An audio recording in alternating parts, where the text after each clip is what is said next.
समुद्र के किनारे बसा एक शांत सा गांव था, जहां हरे भरे पहाड़ों और गर्जन करते महासागर के बीच एक लड़का रहता था। उसका नाम था किरण।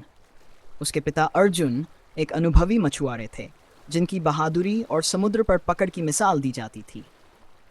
हर सुबह सूरज उगने से पहले पिता पुत्र समुद्र में नाव लेकर निकलते, जाल डालते और समुद्र की मेहरबानी से रोजी कमाते। लेकिन एक सुबह सब बदल गया। आसमान लाल रंग में डूबा हुआ था और हवा कुछ अजीब सी बातें कह रही थी। गांव के बूढ़े मछुआरे उस दिन किनारे पर ही रुक गए। उन्होंने तूफान की आहट सुन ली थी, मगर अर्जुन नहीं रुके। उन्होंने अकेले ही समुद्र में जाने का फैसला किया। किरण ने उन्हें बहुत रोका, पर अर्जुन ने मुस्कुराकर कहा, समुद्र मुझे जानता है बेटा, मैं सूरज ढलने से पहले लौट आऊंगा। पर वो नहीं लौटे। उस रात एक भयानक तूफान आया। नावें पलट गई, लहरें पहाड़ जैसी उठीं और समुद्र सब कुछ निगल गया। किरण रात भर किनारे पर बैठा रहा, पर जब सुबह हुई तब तक अर्जुन का कोई पता नहीं था। कुछ दिन बाद उनकी टूटी हुई नाव मिली, खाली और दूर बहती हुई। गांव वालों ने मान लिया कि अर्जुन अब इस दुनिया में नहीं है। लेकिन किरण ने हार नहीं मानी। उसे याद था अपने पिता का वादा, अगर मैं कभी समुद्र में खो जाऊं तो चांदनी की राह पर चलना, मैं तुम्हें वहीं मिलूंगा। यही बात उसके दिल में आग बन गई। उसने तय कर लिया, वो अपने पिता को ढूंढेगा। एक बुजुर्ग नाविक जाठी की मदद से किरण ने एक मजबूत सी छोटी नाव तैयार की।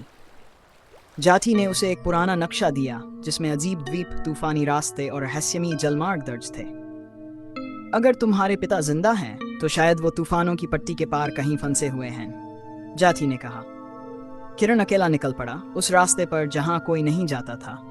रास्ते में उसने समुद्री भंवरों का सामना किया, चमकती आंखों वाले विशाल समुद्री नागों से बचा और भटकी आत्माओं वाली नावों को पार किया। लेकिन वो रुका नहीं। उसे पिता का वादा याद था और चांद की रोशनी उसकी राह दिखा रही थी।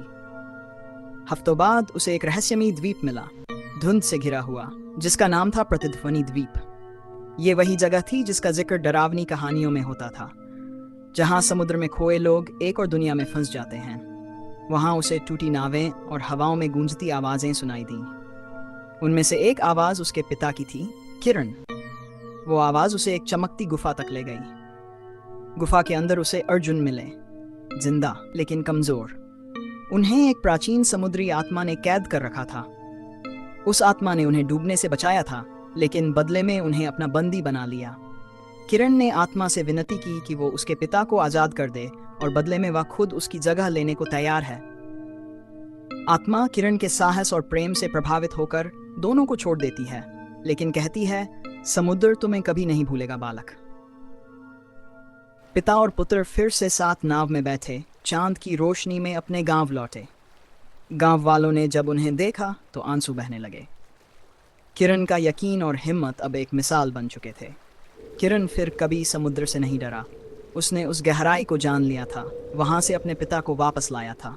और जब भी वो समुद्र में जाता, एक नज़र हमेशा क्षितिज पर टिकाए रखता, उस यात्रा को याद करता जिसने उसकी ज़िंदगी हमेशा के लिए बदल दी।